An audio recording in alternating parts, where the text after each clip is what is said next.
Alors, l'oratrice suivante est Isabelle Copé. Elle est entomologiste, chercheur à l'Institut royal des sciences naturelles de Belgique et membre de la Société royale belge d'entomologie.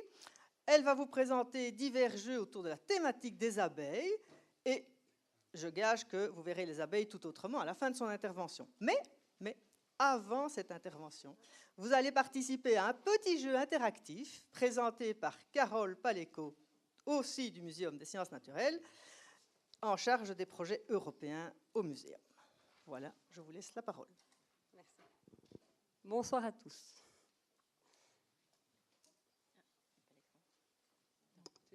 Bonsoir. Oups. Alors, voilà, le petit jeu consiste à recueillir vos informations, c'est-à-dire vos connaissances sur la biodiversité. Et notamment, on va vous poser 2 questions auxquelles vous pourrez avoir accès moyennant une connexion, si vous avez des tablettes, iPad ou ordinateurs. Je vous invite juste à vous rendre sur le site slido.com. Vous tapez Slido. Là, on vous demandera d'entrer un code. Le code, c'est hashtag 8260. Voilà, je vous laisse un petit peu de temps. Et normalement, si tout va bien, vous devriez voir s'afficher cette question. D'après vous, environ combien d'espèces de mammifères sont présentes en Belgique? Donc, on va voir s'afficher au fur et à mesure vos réponses. 7 personnes, 11 personnes contribuent, 14 pour l'instant. Donc, parmi les réponses, il y a une espèce de mammifère, 20 espèces, 75, 400 ou 750.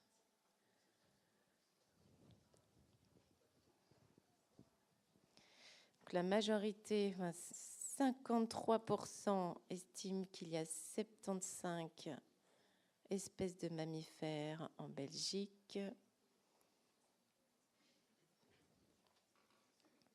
56, 33% estiment qu'il y en a 400, 9% estiment qu'il y en a 750, 3% sont très honnêtes de dire ce qu'ils ne savent pas.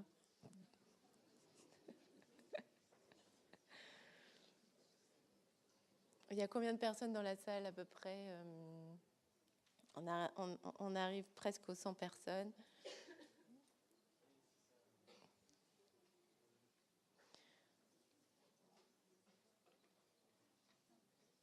Ça bouge.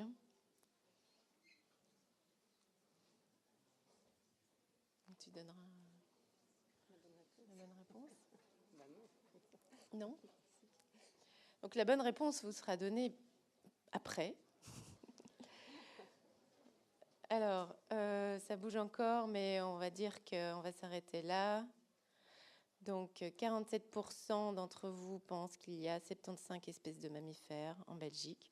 34% qu'il y en a 400, 9% qu'il y en a 750. Voilà, donc pour à peu près la moitié, il y a 75% d'espèces de mammifères en Belgique. Et alors, deuxième question. Est-ce que vous voyez bien apparaître cette deuxième question? Oui?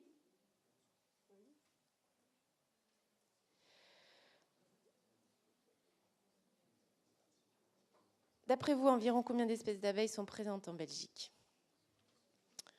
Donc, 20, 400, 75, 750 ou une espèce?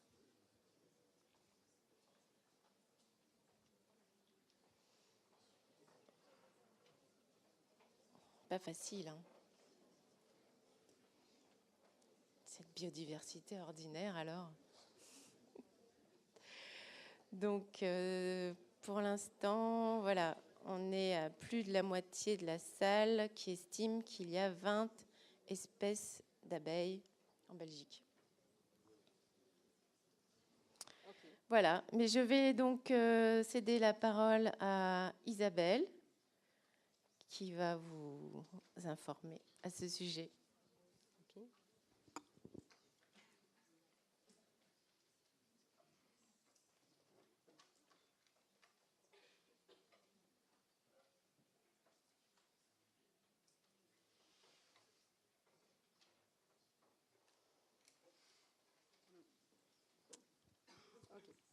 Voilà, quand on m'a demandé de venir donner une conférence ici sur les activités de sensibilisation que l'on mène auprès du public pour tenter de les sensibiliser à cette importance de cette diversité, de cette biodiversité qu'ils ne soupçonnent pas, on s'est dit comment va-t-on procéder, et menons une petite enquête afin de savoir un peu l'état des connaissances des gens. Et finalement, vos réponses ici, dans cet auditoire, correspondent tout à fait aux réponses qu'on a eues lors de notre enquête. Alors, je vais déjà quand même assouvir votre curiosité par rapport au nombre d'espèces de mammifères. Il y a 75 espèces de mammifères en Belgique. Quand nous parlons d'abeilles, donc tout le monde connaît les abeilles. Tout le monde a l'impression d'être fort proche de ces insectes-là. C'est un des rares insectes qui est assez sympathique finalement. Mais tout le monde pense à l'abeille domestique, à l'abeille des ruches, à l'abeille des apiculteurs, à celle qui nous fournit ce miel. Mais y a-t-il une seule espèce d'abeille? Donc nous avons posé cette question. Et voici les réponses que nous avons obtenues lors de l'enquête. Et ces réponses donc correspondent tout à fait à ce que vous avez donné. Il y a 18% seulement de bonnes réponses, 32% de je ne sais pas, 28% environ de 20 espèces. Ici, le pourcentage était plus élevé pour 20 espèces et 16% pour 75 espèces. Notre enquête a été un petit peu plus loin et donc nous avons demandé aux personnes interrogées s'ils avaient déjà entendu parler des abeilles sauvages. Et là, 64% de oui et 35% de non. Qu'en est-il en Belgique? Il y a 400 espèces d'abeilles. C'est un groupe d'insectes assez diversifié. Il y en a énormément. C'est de la biodiversité ordinaire que vous côtoyez très souvent. À Bruxelles, il y a 150 espèces d'abeilles. Vous ne les voyez pas. Elles sont autour de vous. Elles butinent les petites plantes que vous ne regardez pas bien souvent. Mais elles sont là. Elles font partie de notre quotidien. Et elles font partie des animaux importants de nos écosystèmes.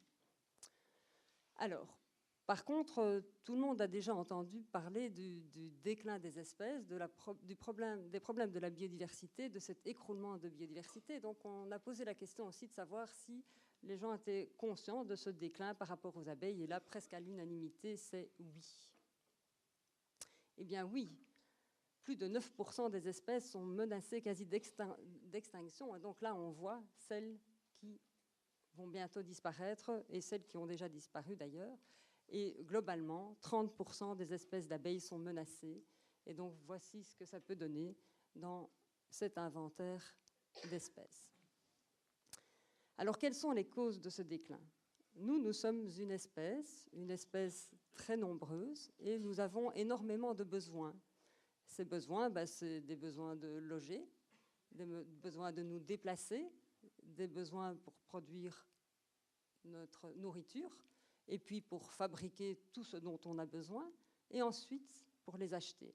Nous sommes très nombreux, nous occupons beaucoup de place, nous avons énormément d'infrastructures. Mais du coup, qu'advient-il de ce monde sauvage, de ces espèces, où leur laisse-t-on la place pour pouvoir à elles aussi occuper nos espaces? Alors, toutes ces infrastructures sont la cause de la raréfaction de ces milieux naturels, de l'isolement de ces milieux naturels aussi, et concernant plus particulièrement les abeilles, donc il y a la disparition des fleurs des champs, disparition de certaines cultures aussi, nos pratiques agricoles ont fortement changé, utilisation de pesticides et aussi la façon dont on entretient les bords de route, les talus, etc. Donc tout ça, tous ces facteurs-là sont des causes de ce déclin. Alors qu'est-ce qui fait que maintenant on va s'intéresser à une espèce? Parce que bien souvent, quand je rencontre des gens, ils me disent « Tiens, cette espèce-là, à quoi sert-elle » Et donc finalement, pour protéger une espèce ou pour se dire, bah oui, elle a un intérêt, il faut une raison. Alors qu'est-ce qui fait que parfois, il y a des espèces comme ça qui deviennent emblématiques et on se dit, bah oui, ces espèces-là, il faut les protéger. Pourquoi? Alors qu'elles sont très loin, on ne les voit jamais. Donc elles ne font pas du tout partie de notre diversité, de notre biodiversité ordinaire. Donc là, c'est de la sensibilité. Donc les pandas, évidemment, tout le monde trouve que c'est important de les protéger. Ils sont tout mignons. Est-ce que c'est parce que c'est une boule de poil? Ben, les abeilles également, ce sont des boules de poil. Est-ce que parce qu'ils ont un regard charmant? Ben, les abeilles aussi ont des yeux magnifiques. Ou est-ce parce qu'ils sont capables d'acrobaties sympathiques? Les abeilles n'ont rien à envier aux pandas. Elles sont tout à fait capables de telles acrobaties. Qu'est-ce qui fait du coup qu'on puisse s'intéresser à ces insectes? Et qu'est-ce qui fait que la plupart des gens se disent aussi que ces animaux doivent être protégés? En fait, il y a eu un cri d'alarme par rapport à une espèce, Apis mellifera, l'abeille domestique, qui a commencé à être de plus en plus mal, qui a été indicatrice de l'état de l'environnement. Et les apiculteurs, en voyant leurs abeilles mourir, ne plus revenir à la ruche, disparaître, etc., ont commencé à crier haut et fort, là, il y a un gros problème. Et du coup, il y a eu un engouement pour protéger ces insectes. Alors, donc, quand on demande aux gens si, finalement, ils pensent qu'en tant que citoyens, ils vont pouvoir jouer un rôle dans la protection de ces animaux, là, oui, 77% des gens, en tout cas, pensent que oui. Mais maintenant, faut-il connaître pour pouvoir protéger? Ben voilà ce qui est apparu. Donc, il y a eu un engouement pour protéger les abeilles et tout à coup, on a vu apparaître des ruches un petit peu partout. Un tas de gens se sont inscrits à des formations en apiculture, puis se sont dit, je vais mettre une ruche dans mon jardin, on va mettre des ruches sur des toits. Des entreprises se sont créées pour mettre des ruches sur les toits d'autres entreprises. Est-ce une bonne idée? Eh bien, pas vraiment, parce qu'une ruche, quand elle va bien, compte environ 50 000 individus. Quand il y a 10 ruches, 500 000 individus, tous ces insectes-là dans les villes doivent trouver des ressources de nourriture. Alors, est-ce que ces ressources sont présentes? Donc, on fait des choses sans savoir si on va pouvoir couvrir les besoins de tous ces insectes, de tous ces individus. Là aussi, on voit apparaître parfois dans des réserves naturelles des ruchers. Alors, est-ce que c'est bienvenu? Par exemple, ici, dans ces pelouses calaminaires, eh bien, pas du tout, parce que l'abeille domestique est, comme son nom l'indique, domestiquée. Elle a été sélectionnée depuis très longtemps, donc elle ne correspond plus à un monde sauvage, et c'est une espèce. Alors, est-ce qu'une espèce domestiquée va pouvoir assurer la fonction de pollinisation pour toutes les espèces qui sont généralement pollinisées par des espèces sauvages? Alors, si on demande aux gens de classer les mesures, ou quelles sont pour eux les 3 mesures qui sont prioritaires pour protéger la diversité des abeilles, ben là, finalement, les réponses sont assez bonnes et elles sont classées comme ceci. Donc, c'est d'abord stopper l'utilisation des pesticides. En plus, après ça, c'est rendre obligatoire les mesures agro-environnementales. Donc ça, c'est intéressant et on pourrait montrer ceci au pouvoir politique afin qu'il les rende peut-être obligatoires. Semer des fleurs à nectar et pollen, créer des réserves naturelles, etc. Mais les 3 premières sont donc stopper l'utilisation des pesticides, rendre obligatoire ces mesures et semer des fleurs à nectar et pollen. Installer une ruche, donc, n'est pas dans les mesures qui sont les plus prioritaires, mais il y a quand même 25% des gens qui ont été interrogés qui trouvent que c'est une mesure qui doit être prise en compte. Alors, finalement, oui, il faut connaître pour pouvoir protéger, il faut connaître les espèces, mais il faut surtout connaître leurs besoins écologiques. Quels sont ces besoins écologiques? Pour les abeilles, en termes de nourriture, elles sont strictement liées aux plantes à fleurs. Donc la diversité des abeilles dépend de la diversité des fleurs. Mais est-ce n'importe quelle fleur? Mais tout dépend des spécificités alimentaires. Donc certaines abeilles visitent toutes sortes de fleurs, sont plutôt généralistes, alors que d'autres sont tout à fait spécialisées. Ces abeilles-là sont généralement plus fragilisées et tout dépend du milieu. Il y a des abeilles à langue longue, il y a des abeilles à langue courte, il y a des abeilles qui vont visiter une seule famille de fleurs. Celle-ci, par exemple, elle est inféodée aux campanules, celle-ci aux astéracées, et puis d'autres ici sont strictement liées à une seule espèce de plante. La plante disparaît, l'abeille disparaît également. Il faut aussi tenir compte de leur site de nidification. La plupart des abeilles nidifient dans le sol et pas n'importe où. Donc il faut des sols dénudés, bon, etc. Tout dépend des conditions. Il faut tenir compte aussi, certaines sont dans le sol, d'autres vont nidifier dans des branches, des petites branches d'arbres morts, d'autres dans des tiges creuses, etc. Certaines dans des coquilles vides d'escargots. Et aussi, il faut qu'elles puissent trouver les matériaux de construction pour construire leurs cellules larvaires. Et là encore, il faut répondre à leurs besoins afin de pouvoir les maintenir dans un milieu et de les protéger. Alors, comment maintenant on va pouvoir intéresser un citoyen à cette nécessité de protéger cette diversité, cette biodiversité, et de le rendre acteur de cette protection, de le rendre, qu'il participe à cette protection. Donc ça, c'est toutes les actions de sensibilisation. Alors, comment faire? La première chose, c'est susciter la curiosité. Alors voici des petites boîtes toutes simples qu'on utilise depuis très longtemps. C'est des petites boîtes loupes. Dans chaque loupe, il y a un insecte. Et donc les gens d'abord se disent « Ah, qu'est-ce que c'est ?» Donc venez voir. Et puis ils commencent à observer. C'est un jeu pas si facile en fait. C'est un jeu qui permet de différencier les abeilles des guêpes et certaines mouches qui leur sont mimétiques. Et en faisant ça, ils observent et puis ils doivent utiliser des clés assez simplifiées, mais que finalement peu de gens connaissent, utilisent pas très souvent ce genre de travail à faire, où on a deux propositions, on en choisit une, cette proposition nous mène à deux nouvelles propositions, jusqu'à ce qu'on arrive soit à une abeille, à une guêpe, ou un cirfe ou un bombil, par exemple. Donc, que ce soit des enfants ou des adultes, ça fonctionne très très bien, et ça permet aussi, par cette curiosité, par cette observation, par cette analyse progressive, de ne plus avoir peur, parce que souvent les gens ont peur des abeilles, les guêpes, ça pique. Et oui, mais plein d'abeilles ne piquent pas, d'ailleurs on ne les a jamais vues. La seule qui soit vraiment dangereuse, c'est l'abeille domestique, et celle-là, on va la visiter, même avec les écoles, dans des ruchers.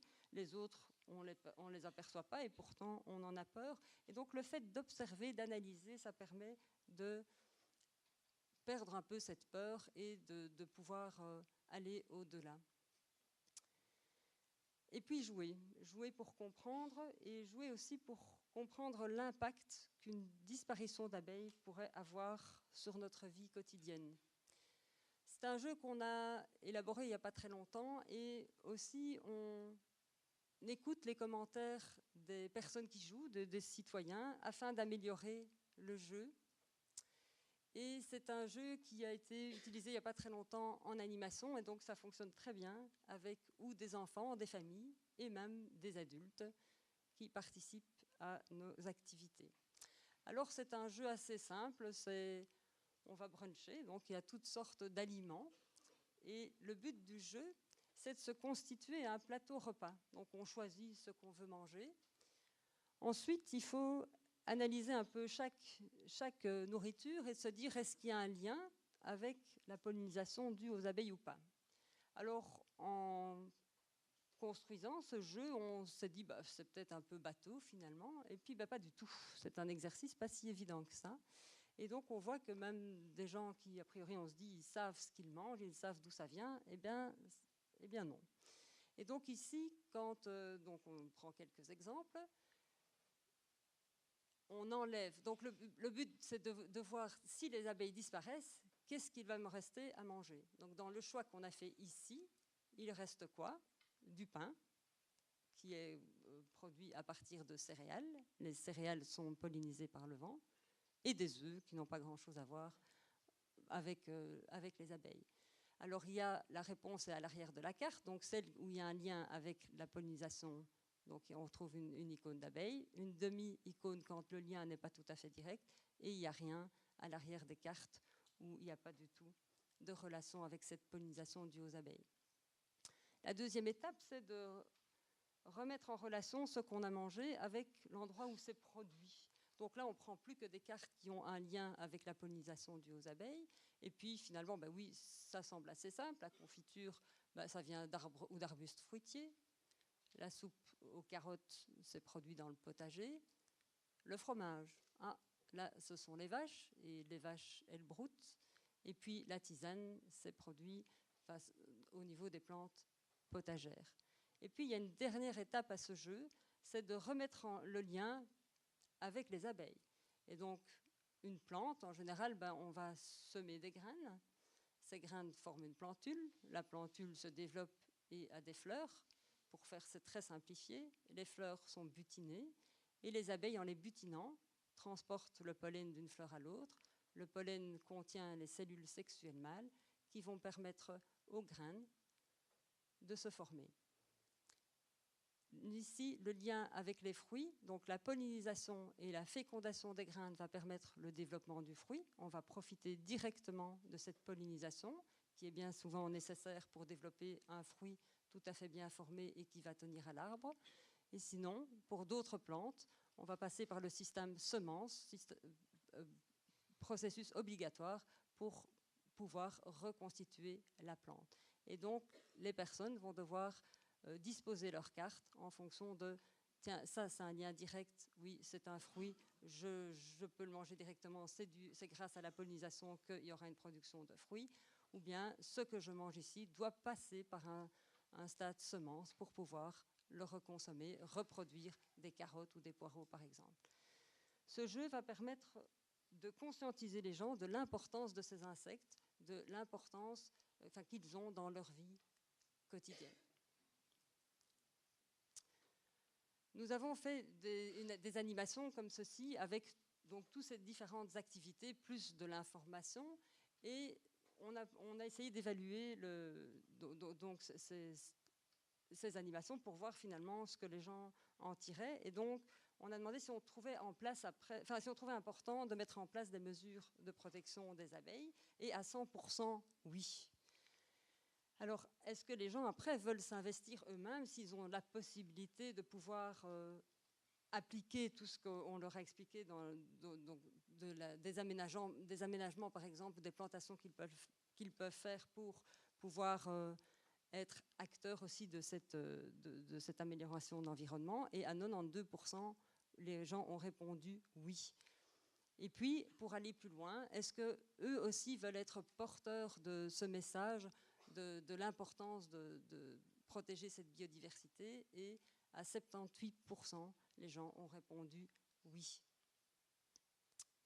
Alors voici d'autres outils qui sont plus classiques. Alors, donc après les jeux, il faut apporter de l'information, ce qu'on peut faire en animation avec des exposés, mais sinon on développe aussi tout un tas d'outils pédagogiques, des brochures, des petites cartes plus sympathiques par exemple, et pour accompagner après le jeu de je différencie abeille, guêpe ou cirfe, on a également des petites brochures qui sont tout à fait simplifiées et assez agréables. Maintenant, comment devenir acteur? Donc, comment les gens peuvent aussi participer aux sciences, participer à cette étude de cette biodiversité. Donc, on a un projet qui s'appelle Brubis, qui est un projet qui s'est développé sur Bruxelles, et c'est faire participer les gens à observer les abeilles qui les entourent, à essayer de les rendre curieux, et d'essayer maintenant de pouvoir regarder ce qui se passe autour d'eux, alors qu'avant, ils n'étaient pas du tout conscients de la présence de ces insectes. Alors, on va constituer un atlas des abeilles de Bruxelles. On connaît les espèces, mais on ne sait pas toujours où elles sont présentes. Alors, il y a des réserves naturelles où là, on sait très bien où elles sont dans ces réserves, mais il y a des abeilles, par exemple, qui nidifient dans les trottoirs, il y a des abeilles dans nos jardins, il y a des abeilles dans les parcs, et là, on ne peut pas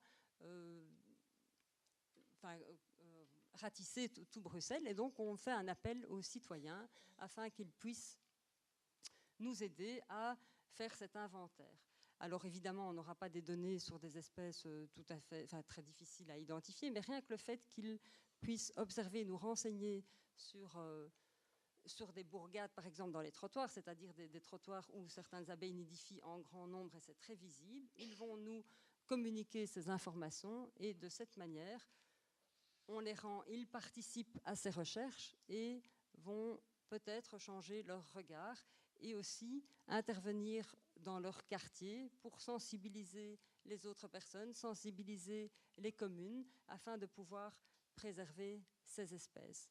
Alors, par exemple, avec ces espèces qui nidifient dans les trottoirs, les gens souvent ont peur parce que ce sont des abeilles, les abeilles ça pique et ils appellent les pompiers qui, eux, ne savent pas très bien quoi faire parce qu'ils ne connaissent pas non plus ces insectes et donc on va les supprimer, les pulvériser alors qu'elles ont tout à fait leur place dans notre environnement et qu'au contraire, il faut les préserver. Donc afin de sensibiliser les gens comme ça, petit à petit, on espère que, eh bien, ils vont changer d'attitude, ne plus avoir peur et finalement essayer de se sensibiliser les uns les autres pour préserver toute cette diversité qui est tout autour de nous. On leur demande aussi, s'ils le souhaitent, de prendre des photos dans leur jardin ou dans le quartier des fleurs et des abeilles qui sont sur ces fleurs et de les poster sur des plateformes qui existent déjà. Et nous, comme ça, on va pouvoir faire une sorte d'inventaire des présences d'abeilles qui sont à Bruxelles. Donc, faire collaborer les gens, les sensibiliser, les faire participer, de cette manière, ils s'impliquent vraiment et ils ont un rôle différent et participent alors à toute cette protection. Donc, je vous remercie de votre attention et je voulais prendre encore une petite minute de votre temps pour vous parler de ceci. En fait, nous organisons avec l'Institut un congrès sur les Insect and Nature Management, justement sur la façon dont on peut gérer des endroits en tenant compte des insectes, parce que ce sont souvent les oubliés de l'environnement. Donc on en parle assez peu. Et donc voilà, si ça peut vous intéresser, vous aurez plus de renseignements tout à l'heure. Les affiches seront sur vos valves. Voilà, je vous remercie.